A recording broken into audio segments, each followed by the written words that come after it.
We'll be back from the break, and Business Today continues. We are heading into the coffee cut.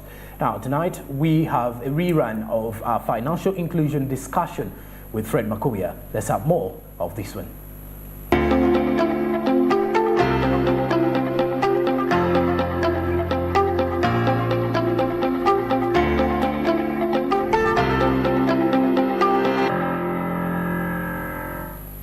It's a pleasure and thank you for joining us on this Coffee Court where we digest matters of national economy. Now, Bank of Uganda carried out a 5-year strategy to find out matters of financial inclusion. What were their findings? Of course, amidst the pandemic of COVID-19, what is their recommendation? What did they find out? And what needs to be done? I speak to Bank of Uganda Director, Mr. Andrew Kawere. He's in charge of the National Payments System. Thank you for joining me. You're very welcome. You initiated what we call the annual financial inclusion, which it was a 5-year strategy. What was the objectives of all this? The National Financial Inclusion Strategy is anchored on about 5 areas. One is expansion of access to financial services. For this, we're talking about access to, say, bank branches or digital channels, basically to extend the financial services to the financial services consumers and reduce the access barriers. The second area is around growth of credit and related infrastructure to enable the population to have access to borrowing as part of production, the production cycle. Borrow, invest, and have a livelihood. The third area which is related is on digital infrastructure, but then the other areas relate to promotion of savings, promotion of insurance, promotion of investments, and things of the like. So over the past 5 years, Bank of Uganda, working with the Ministry of Finance, has been implementing that strategy, and a lot of milestones have been achieved. We've seen significant increase in access to financial services. In 2018, the FinScope survey indicated that only about 52% of Ugandans had access to formal financial services, while total access to financial services stood at 78%. Today, if you look at the Findex report, which was published by the World Bank a few weeks ago, it indicates that 66% of Ugandans have access to formal financial services, up from 52%. So we have made significant progress in terms of access to the financial services.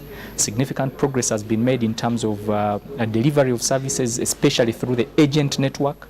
Insurance has gone up, financial literacy has improved, although there is room for improvement.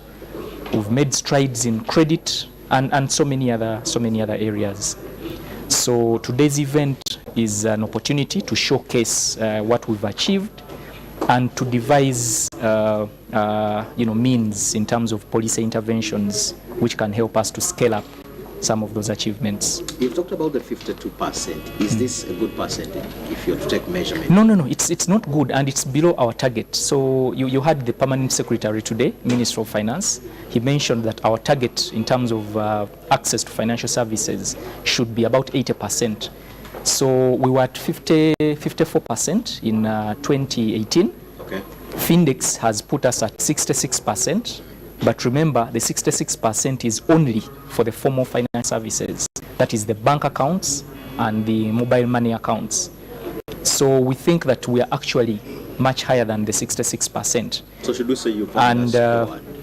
No. It's not a question of underscoring. What is it's it? A question of doing a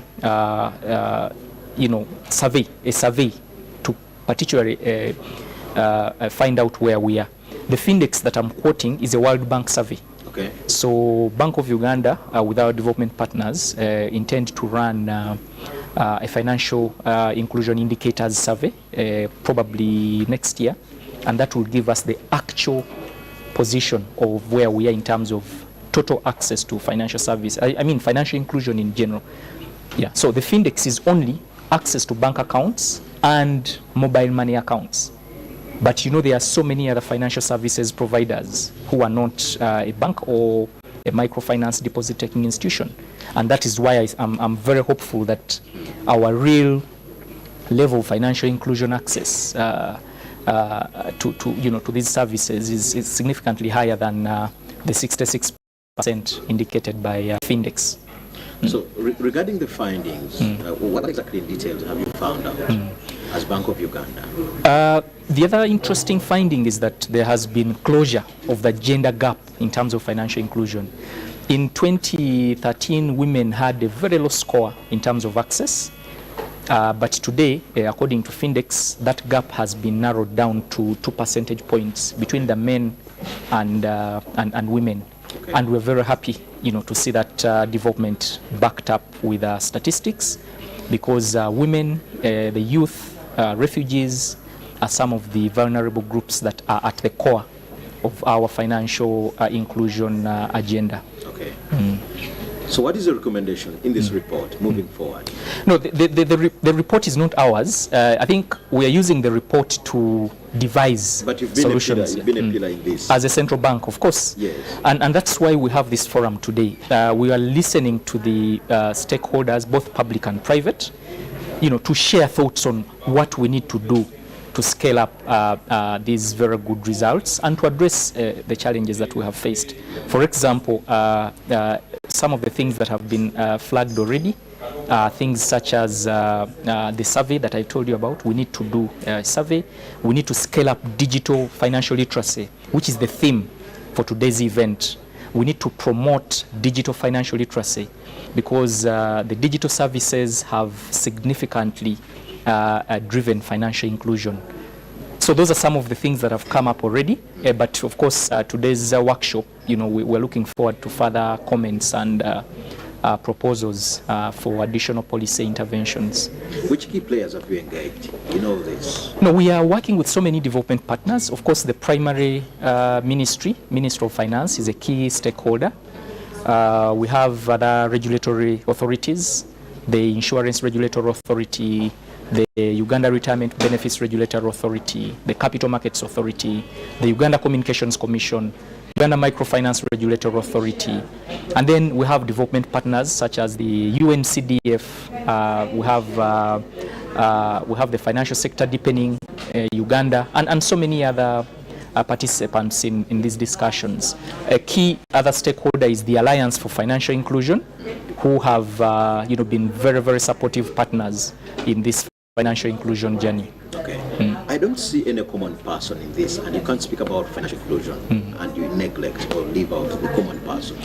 No, the masses. If you listened to the speaker, Tilda, just a few minutes ago, she even recognized, the participants from the private sector. Now, one of the things Bank of Uganda has done is to train financial literacy trainers. We've empowered the public, to do training on our behalf. And we have, more than, I think, about 300 financial literacy trainers scattered across the country. So the private sector is a key player in this. Forget the private sector institutions, the banks, of course, as an example, the microfinance deposit-taking institutions, the payment service providers, mobile money operators, and the like. But we've also identified individuals who have been trained and empowered to support Bank of Uganda in this area. And what is the role, if you emphasize that the private sector is a key critical partner, what is their responsibility in all of this? The private sector, first of all, delivers financial services, and that is the starting point. A bank, a microfinance institution, a mobile money operator, an insurance service provider, an investor, an investment advisor on the capital market side. So these, from a starting point, they deliver the financial services. So they are our partners in this. Okay. But beyond that, they are supporting the financial literacy agenda in terms of empowering the financial services consumers, in terms of training these financial services consumers, and things of the like. Okay. Yeah. Between the 5 years, there have been issues of COVID-19. Has this had an impact on this kind of report? Yes, COVID, first of all, disrupted economic activity and had very significant adverse effects, particularly around consumption and financial behavior of people. However, On the bright side, the pandemic also spurred a significant growth in digital financial services. A study by FSDU noted that more than 50% of Ugandans were accessing financial services digitally during the COVID pandemic. So much as there was disruption, the pandemic offered an opportunity through which financial services providers scaled up digital financial services and digital channels. Okay. And that was a key benefit from our point of view. Okay. Yeah. Director, no matters of national payment systems cannot be digested in a single minute. Of course, this is the Coffee Court. We've been having Mr. Andrew Kawere. He's acting director in charge of National Payment System, Bank of Uganda. Thank you for allowing me to speak to us. It's always a pleasure. Thank you. Well, the discussion on financial inclusion continues. My name is Fred Makubia, and I am joined by Mr. Alex Ochan. He's the head of finance inclusion at Bank of Uganda. Director, thank you for joining me. Thank you. What is this strategy all about? I will start by telling you that this strategy, which is called the National Financial Inclusion Strategy, that came into effect in 2017, to be specific, in October 2017, is looking at improving or increasing access to financial services for the population. But more important, not to just look at access, but also people using the financial services that they access to improve their financial well-being or financial security, for that matter. So in between there, COVID-19 came in. Has this had an impact? Absolutely, yes. On two fronts, I could say yes and no. On the yes part of it is that it impacted in a way that some of the programs that we needed to implement couldn't be implemented. And just to mention, by the way, the strategy is a multi-stakeholder strategy, not for Bank of Uganda alone. The Bank of Uganda sits as a secretariat for the strategy. So there are different players, including government agencies, ministries and departments, the private sector that is implementing. But as you know what happened during COVID, there were restrictions on travels. You couldn't engage stakeholders except going online, which was a bit difficult. So that was the negative impact on implementation of the strategy. The positive side of it is that it also came with the drive towards digital.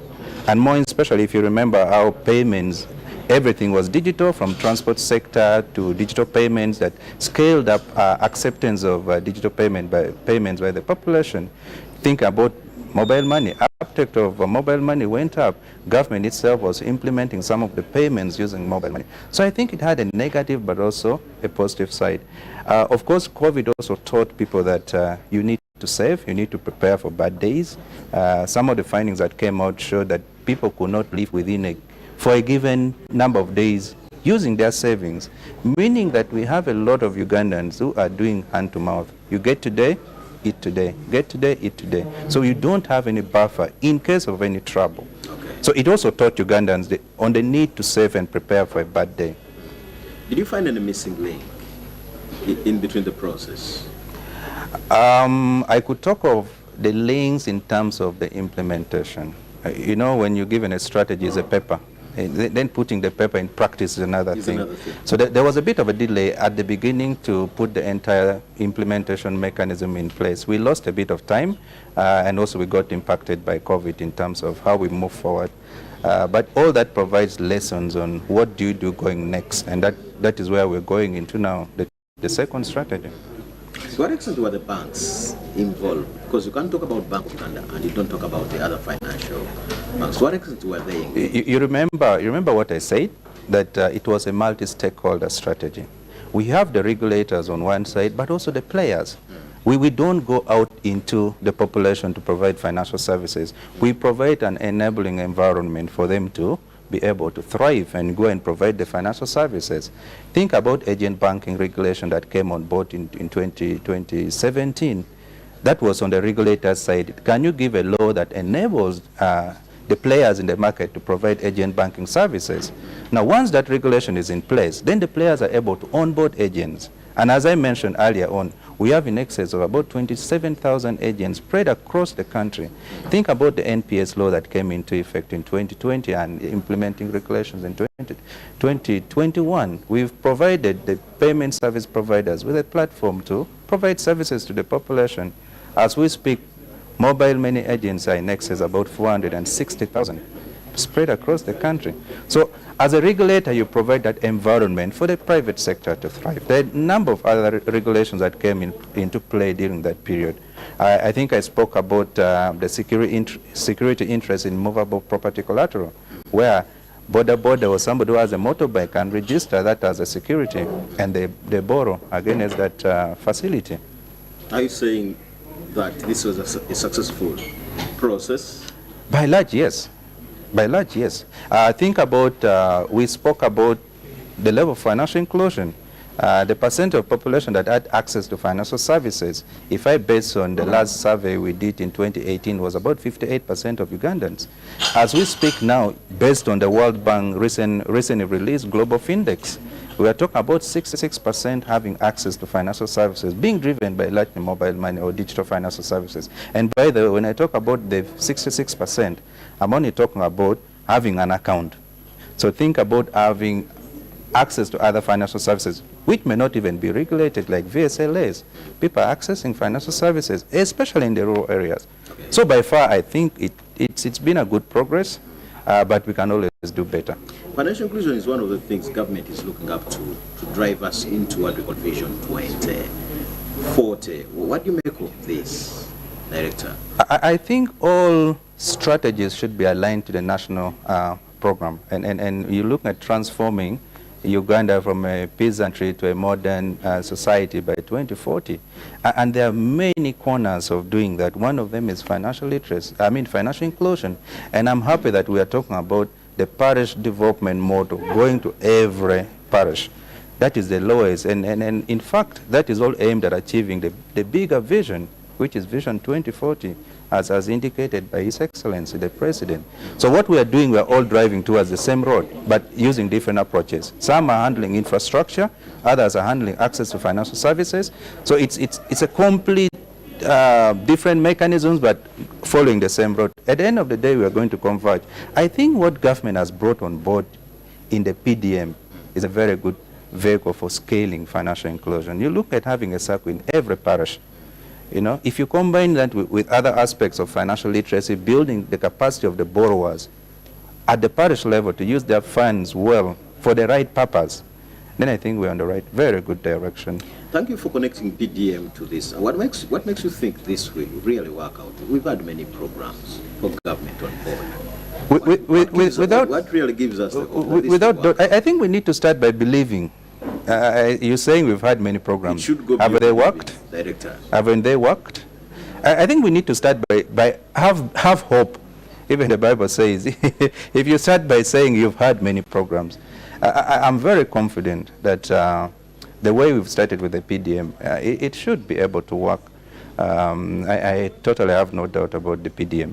And I think the Bank of Uganda as an institution is very supportive of the approach. You're taking financial services down to the population, but combined with other aspects. Actually, financial inclusion is just one of the pillars. There are other areas, modernizing agriculture, that are part of it in other pillars. Even issues around monitoring and evaluation or MIS, which I think is very important. If we can monitor well, I think it should be able to work. I must say I'm afraid that these trainings take place in Serena where the local persons don't come. Why can't we take these to the grounds where the local people... Actually, this is not a training. This is not a training. This is an avenue that brings together stakeholders that are involved in implementing the National Financial Inclusion Strategy. We've brought on board commercial banks or financial services providers. We've brought on board the payment service providers. We have the development partners. We have the media like you who is taking information out there. Now, in the implementation, you go to the person who needs the service. So this is just an avenue for discussing at the technical level, then you go down to the implementation. What we want to get out of this event is, what are these pain points that the local person faces? And what are these you plan to sign up? And that's what we want to get from this meeting. I think it's an avenue for discussions. You know, a commercial bank will know the challenges that a local person faces. But beyond this, we'll take it then up to develop the second strategy. And we'll have a couple of several other engagements, including going to the local person to understand what do they need, what are their user needs. Is it credit that is more pressing? Is it payment that is more pressing? But if you're getting credit, how do you use it? So this is exchange of information at the implementation side. That's why you have the media, you have the private sector, you have development partners talking about the forum. But then after this, and based on this information, you go to the users and ask them, what do you want? And that comes part of the strategy development. You recall I mentioned not having conducted a demand side survey or ask the households on the other side. That is very critical as well in developing the second strategy. Director, thank you for sparing time and allowing to speak to us. That is it, what we do on the Coffee Court. Of course, we bring different technocrats to help us digest matters of national economy. Matters of financial inclusion are issues we can never ignore. Alex Ocham is the head of finance inclusion here at Bank of Uganda. My name is Fred Makuya. We drive your business.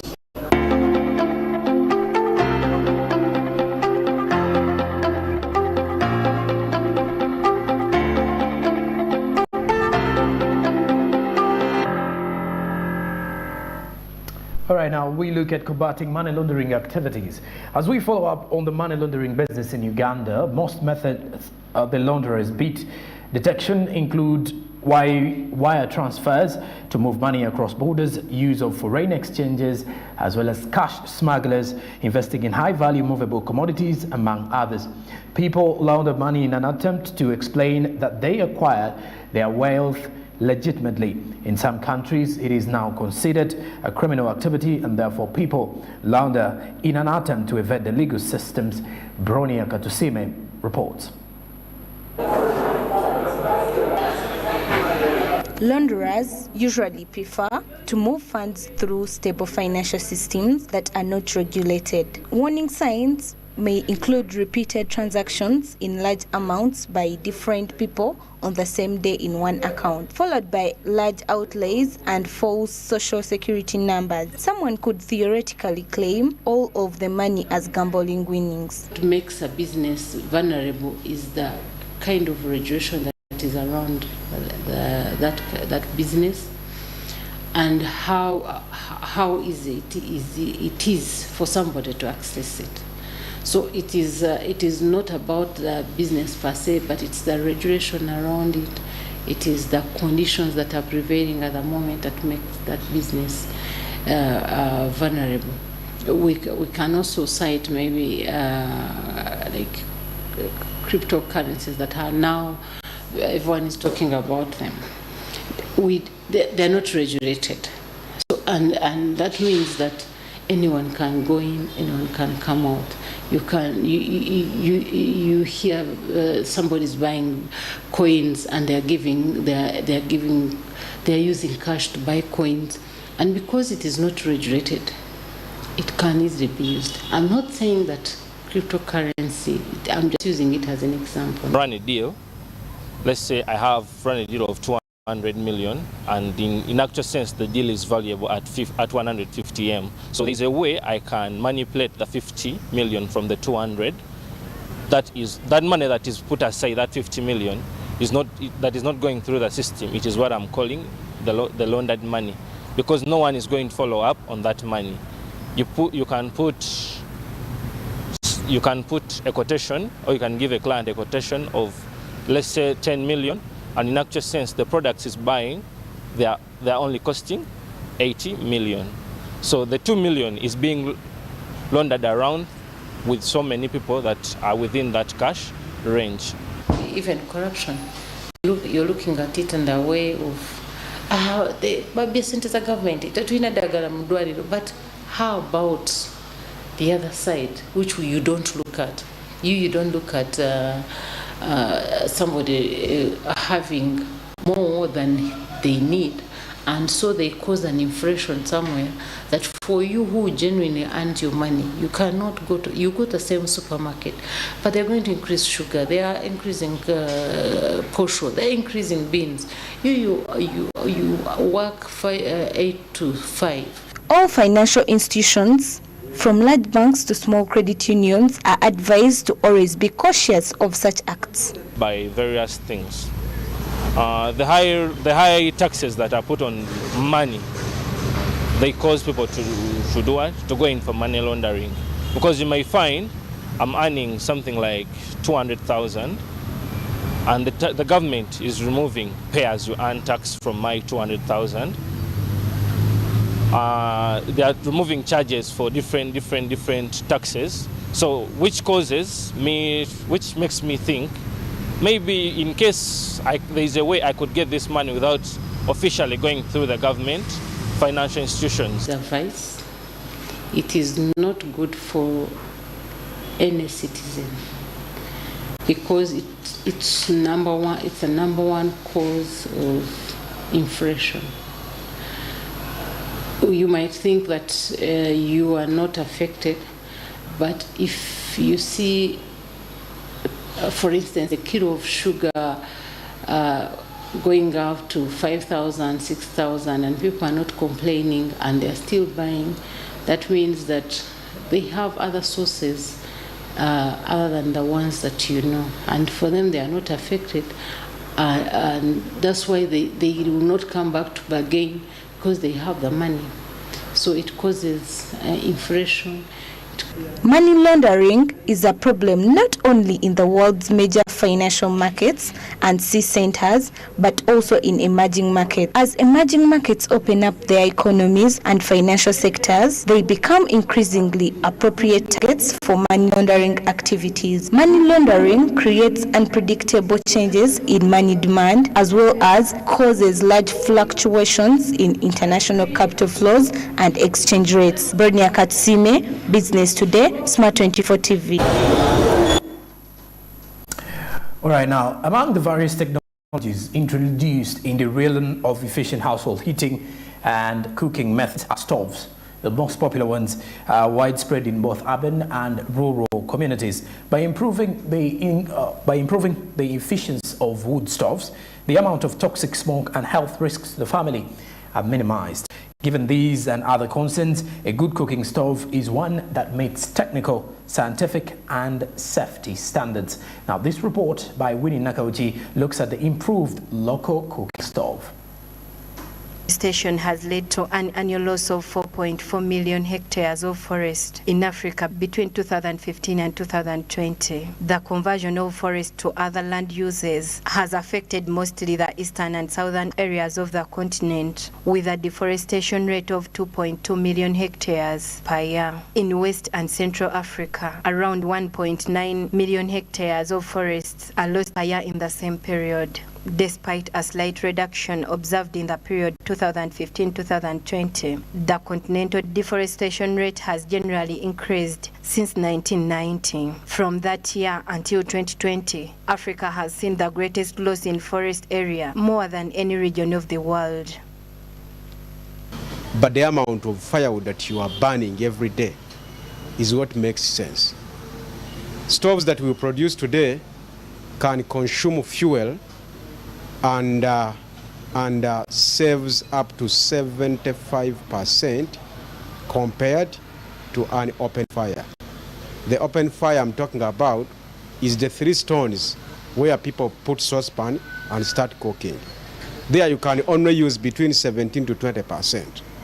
Now, if someone is using firewood by applying a technology of 3 stone system, and one is using improved stoves, where you can save up to 75%. Both of them are cutting trees to generate energy. But the percentage of firewood you are using is what makes us boast around that we are saving. Though the problem with charcoal, how they get the charcoal, it also affects the climate and whatever they're using. The deforestation thing is not very good, it's not very user-friendly. But there's nothing much we can do about it. In Uganda, more than 90% of the population still cook over open fires using charcoal or wood. In the last 20 years alone, this has contributed to almost 1/3 of the country's trees being cut. The locally made stove, which requires on average half of the amount of charcoal that traditional cookers use, saves money, cuts carbon emissions, and reduces deforestation. Over recent months, the government has been giving free gas cylinders as a way of providing affordable energy to help reboot the economy. The idea only favors the urban dwellers, as Zimla explains. Experiencing today, but it can't be a permanent solution. As we talk now, 94% of Ugandans are using biomass technology to cook. By biomass, I mean charcoal, firewood, and plant residues. The percentage is high. In fact, the solution would be switching on electricity. But the story in the country is that we are having surplus electricity, where it's generated from, but when you go to homes of the people, there is no electricity. And the few that are having it, the cost is high. Now gas has expensive recurrent cost because you can't use gas when you don't refill. Every time and again, you have to refill. It can work within urban centers, but in rural areas, it's going to be a tug of war. Nakauchi Winnie, Smart 24 TV, Business Today.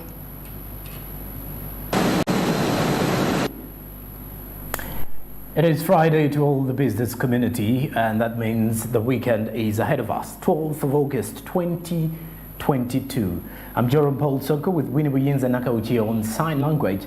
Thank you very much for being part of Business Today from Monday. We shall surely return on Monday to give you more of the details. Monday the 15th of August 2022. Wherever you are, we've been coming to you live from plot 42 Nile Avenue. We are now bigger and in East Africa as well. You can get us on DSTV channel 372, GoTV channel 394, and free-to-air decoders. And our live stream is on YouTube at Smart 24 TV Live. I'm Jerome Paul Soko. Have a blessed night, good evening, and have a good weekend.